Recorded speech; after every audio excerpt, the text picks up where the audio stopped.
तो पिछले एपिसोड में सितुना ने अपने पावर का यूज करके किसी तरह से वांग लिन के कॉन्शियसनेस को बचा लिया था और फिर वो उसे अपने साथ लेकर स्पेस क्रैक में आ गया था। इसके बाद अगले सीन में हम देखते हैं कि ट्रोल और कुछ लोगों के बीच में फाइट चल रही होती है, लेकिन असल में वे ट्रोल इनसे बहुत ज्यादा पावरफुल थे, इसीलिए इनका सामना कर पाना इतना भी आसान नहीं होता और वे अपने पावर का यूज करके इनके ऊपर भारी पड़ रहे थे। इसके अलावा हम देखते हैं कि इनके सामने पूनेंजी और यूजी भी कुछ नहीं कर पा रहे होते। इसके बाद पूनेंजी कहता है कि हम केवल इन्हीं के वजह से यहाँ पर फंस गए, लेकिन इस पर यूजी उसे कहता है कि तुम इसके बारे में कंप्लेन करना बंद करो, क्योंकि सबसे पहले हमें यहाँ से बाहर निकलने का कोई तरीका खोजना होगा। लेकिन तभी इसी बीच हम देखते हैं कि एक ट्रोल इनके ऊपर फिर से अटैक करने के लिए आ गया होता है, जिसे देख वे दोनों भी उसका सामना करने के लिए तुरंत रेडी हो जाते हैं और अब इस तरह से वे अपने पावर का यूज करके उसके अटैक को रोकने लगे थे। लेकिन तभी इसी बीच हम देखते हैं कि यहाँ पर एक और स्पेस क्रैक ओपन हो जाता है और फिर वो अचानक से उस ट्रोल को अपने अंदर खींच लेता है, जिसके बाद हम देखते हैं कि इस बात से पूनेंजी और यूजी भी काफी डर जाते हैं और फिर कहते हैं कि हम तो इससे बाल बाल बचे, और अब इतनी बात कहकर वो भी तुरंत वहाँ से चले जाते हैं। इसके बाद पूनेंजी यूजी से इसकी जान बचाने के लिए थैंक यू कहता है, जिस पर यूजी उससे कहता है कि तुम इसके बारे में चिंता ना करो। फिर वो कहने लगता है कि यह स्पेस क्रैक तो सच में इस दुनिया से बाहर है और मुझे लगता है कि इसके पावर के सामने डिमोनिक युआन का मास्टर भी कुछ नहीं कर पाएगा। तब इसकी बात सुनकर पूनेंजी कहता है कि यह तो सच में बहुत ज्यादा खतरनाक है और मैंने तो सुना है कि वो हमारे बॉडी में से हमारे स्पिरिचुअल एनर्जी को भी अब्जॉर्ब कर लेता है। तभी इसी बीच हम देखते हैं कि यहाँ पर एक और स्पेस क्रैक ओपन हो जाता है और इस तरह से उसने यहाँ के बहुत सारे स्टूडेंट को अपने अंदर खींच लिया था। लेकिन फिर इसके बाद हमें सीधे 500 साल बाद का सीन दिखाया जाता है, जहाँ पर कि स्पेस क्रैक के दूसरे तरफ वाले दुनिया में बहुत सारे वांडरिंग सोल होते हैं और वे वांग लिन के कॉन्शियसनेस को निगलना चाहते थे।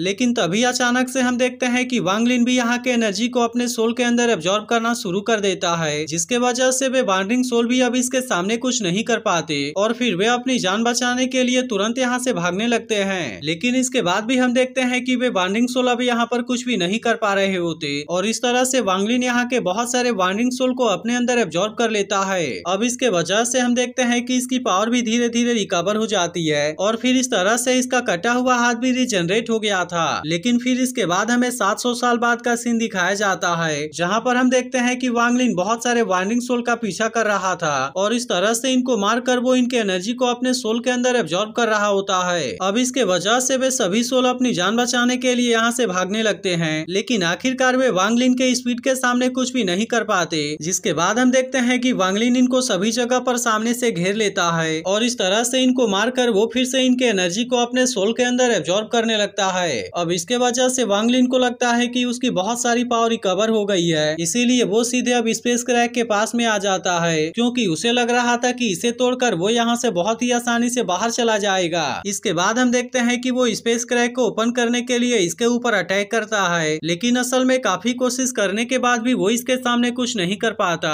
और फिर कुछ देर के बाद वो स्पेस क्रैक इसके सामने से गायब भी हो जाता है। पर तभी हम देखते हैं कि इसके सामने इसी के जैसा एक और सोल भी आ जाता है और फिर वो उससे कहता है कि असल में तुम यहाँ से कभी भी बाहर नहीं जा पाओगे। लेकिन इसके बाद वो वांग लिन को देख कहने लगता है कि यहाँ पर तो एक और नया सोल सॉल्वर आ गया और फाइनली इतने टाइम के बाद मुझे अब एक नया साथी मिलने वाला है। तब इस पर वांग लिन उससे कहता है कि अगर हम यहाँ पर सोल सॉल्वर हैं तो फिर वे व्हाइट कलर वाले कौन से क्रिएचर हैं। तब इस पर वो सोल उसे बताता है कि वे असल में वांडरिंग सोल हैं। तभी वांग लिन उससे पूछता है कि हम यहाँ से बाहर कैसे जा सकते हैं। तब इस पर वो सोल उससे कहता है कि तुम इसके बारे में भूल जाओ, क्योंकि कभी भी तुम यहाँ से बाहर नहीं जा पाओगे। तब इस पर वांग लिन कहता है कि क्या हम स्पेस क्रैक को तोड़कर यहाँ से बाहर नहीं जा पाएंगे। यह सुनकर वो सोल उससे कहता है कि इसका कोई भी फायदा नहीं है, क्योंकि उसे केवल बाहर से ही ओपन किया जा सकता है। इसके बाद वो इसे बताने लगता है कि वहाँ पर बहुत सारे कल्टीवेटर ट्रेजर को खोजने के लिए आए हुए हैं और वो इसके लिए आपस में फाइट करके एक दूसरे को मार भी रहे हैं। लेकिन तभी वांग लिन उससे कहता है कि तुम असली पॉइंट पर वापस आओ। इसके बाद वो उससे कहता है तुमने अभी कहा कि वहाँ पर बहुत सारे कल्टीवेटर एक दूसरे के साथ में फाइट कर रहे हैं, तो क्या इसके वजह से यह क्रैक कोलैप्स नहीं करेगा और क्या इसके लिए हम इसमें डिवाइन कॉन्शियसनेस का यूज नहीं कर सकते।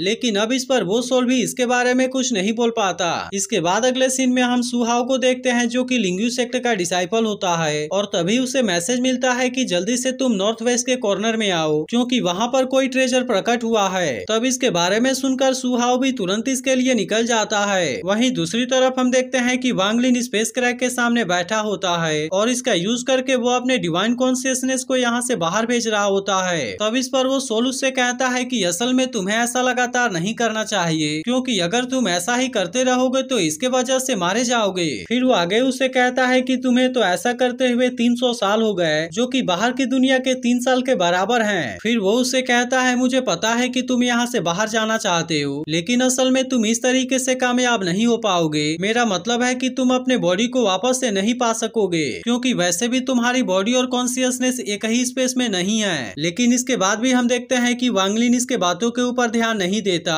और वो इसी तरह से अपने कॉन्शियसनेस को यहाँ से बाहर भेजता रहता है। इसके बाद हम देखते हैं कि केल्प नाम का एक लड़का इसके कॉन्शियसनेस को हासिल करने वाला होता है, लेकिन तभी इसी वक्त यहाँ पर सु हाओ भी आ गया था और अब इस तरह से वो भी इसके लिए इसके साथ में फाइट करने लगता है। लेकिन तभी हम देखते हैं कि सु हाओ का साथी गियेंग भी यहाँ पर आ जाता है और फिर इनसे कहता है मुझे ऐसा लगता है कि यह सही तरीका नहीं है। लेकिन इसके बाद भी हम देखते हैं कि केल्प डिवाइन कॉन्शियसनेस को हासिल करना चाहता है और इसीलिए वो सु हाओ के साथ में फाइट करने के लिए भी रेडी हो गया होता है। इसके बाद हम देखते हैं कि केल्प अपने पावर का यूज करके सु हाओ के ऊपर अटैक भी करने लगता है और इस तरह से वो डिवाइन कॉन्शियसनेस को इसके हाथों से छीन लेता है। फिर वो सु हाओ से कहता है कि इसके लिए मैं तुम्हें सबक जरूर सिखाऊंगा और अब इस तरह से वो फिर से अपने पावर का यूज करके इसके ऊपर अटैक करने लगता है। जिसके बाद हम देखते हैं कि सु हाओ भी अब इसका सामना करने के लिए रेडी हो गया था, लेकिन असल में वो केल्प के पावर के सामने कमजोर पड़ने लगता है। इसके बाद वो गियेंग से कहने लगता है कि क्या तुम इसी तरह से इसे देखना चाहते हो और क्या तुम इसमें मेरी मदद नहीं करोगे।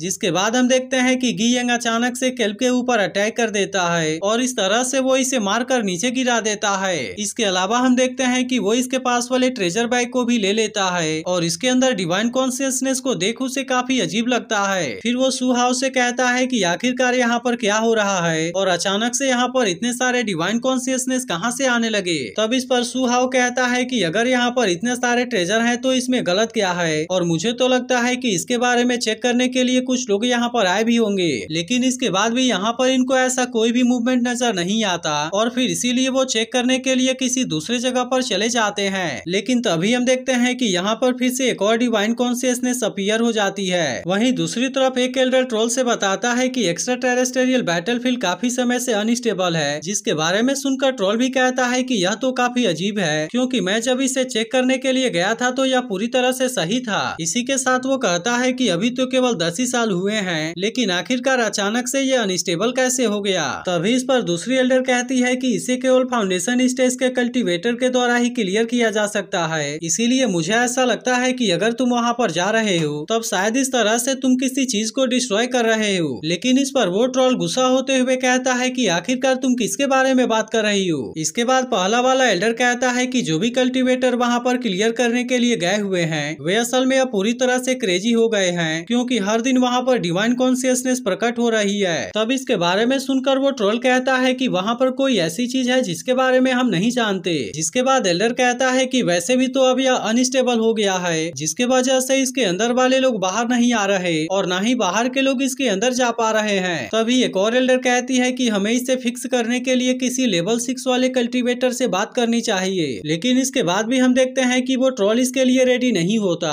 जिसके बाद दूसरी एल्डर कहती है कि अगर हम इसे नहीं कर सकते तो फिर हमें वहाँ पर गए हुए लोगों को ऐसे ही मरने के लिए छोड़ना होगा। लेकिन तभी पहला वाला एल्डर कहता है कि इसके बारे में मेरे पास में एक आइडिया है और इसीलिए मुझे ऐसा लगता है कि हमें इस क्लीनअप को कैंसिल करने के लिए मैसेज भेजना चाहिए, क्योंकि फिर इसके 3 दिन के बाद योमिची टेलीपोर्टेशन फॉर्मेशन को ओपन करेगा और फिर इस तरह से हम उनको वहाँ से लेने के लिए किसी को भेज देंगे। तब इसके बारे में सुनकर ट्रोल भी ऐसा करने के लिए रेडी हो जाता है। वहीं दूसरी तरफ हम देखते हैं कि वांग लिन अभी भी अपने डिवाइन कॉन्शियसनेस को वहाँ से बाहर भेज रहा होता है और फिर कहता है कि फाइनली अब वह टाइम आ गया। इसके बाद हम देखते हैं कि एक लड़का पिछले 3 दिनों से इसके डिवाइन कॉन्शियसनेस का पीछा कर रहा होता है, लेकिन अब उसे ऐसा लग रहा था कि वो इसे पकड़ने में कामयाब हो जाएगा और अगर उसने इसे हासिल कर लिया तो सेक्टर लीडर इसे ट्रेन जरूर करेंगे और फिर इस तरह से शायद वो पूरी दुनिया का बेस्ट डिसाइपल बनेगा। लेकिन तभी अचानक से हम देखते हैं कि गियेंग और सु हाओ भी इसे लेने के लिए यहाँ पर आ जाते हैं, जिसके वजह से वह लड़का पूरी तरह से हैरान हो जाता है, क्योंकि उसे पता था कि वे दोनों ट्रेजर के लिए किसी को भी मार सकते हैं और अब इसीलिए उसे लगने लगता है कि शायद वह भी यहाँ पर मारा जाएगा। तभी सु हाओ उस लड़के से कहता है कि यह ट्रेजर तो तुम्हारा है ना, लेकिन इस पर वो लड़का उसे कहता है कि नहीं, यह मेरा नहीं है, क्योंकि मुझे पता है कि आप दोनों यहाँ पर सबसे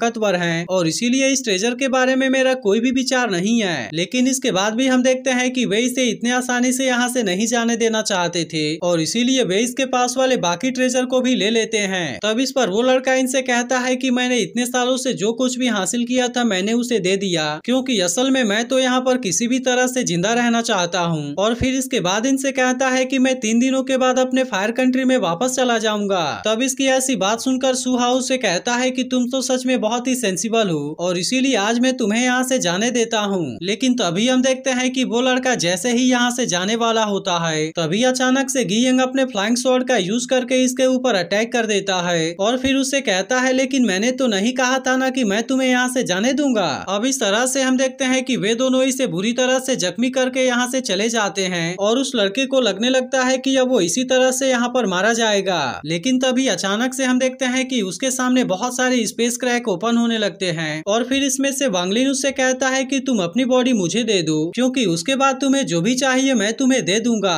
तब इस पर वो लड़का कहता है कि मैं तो केवल उन दोनों को मरते हुए देखना चाहता हूँ। जिसके बाद हम देखते हैं कि वांग लिन भी इसमें इसकी मदद करने के लिए मान गया था और अब इस तरह से वो अपने सभी डिवाइन कॉन्शियसनेस के साथ में इसके सामने आ जाता है। जिसके बाद हम देखते हैं कि वांग लिन की सोल उस लड़के के बॉडी के अंदर चली जाती है और अब इसके वजह से वो बेहोश होकर नीचे गिरने लगता है। लेकिन तभी हम देखते हैं कि वांग लिन फिर से होश में आ जाता है और अब इस तरह से यहाँ का सीन देखने में बहुत ही कूल लग रहा था। लेकिन अब इसी के साथ हम देखते हैं कि वांग लिन पहले से बहुत ज्यादा पावरफुल हो गया होता है और फिर कहता है कि मैं अब वापस आ रहा हूँ। इसके बाद हम देखते हैं कि उसने अपने पावर का यूज करके सभी डिवाइन कॉन्शियसनेस को वापस खींच लिया था, जिसे देख यहाँ के सभी लोग पूरी तरह से हैरान हो गए होते हैं और इनमें से किसी को भी समझ में नहीं आ रहा होता कि अचानक से ये यहाँ पर क्या होने लगा। तो अगर आज का एपिसोड आपको अच्छा लगा हो तो इस वीडियो को लाइक करके एक कमेंट जरूर कर देना और अगर आपने इसके पिछले एपिसोड को मिस कर दिया हो तो लेफ्ट वाली वीडियो जरूर देख लेना।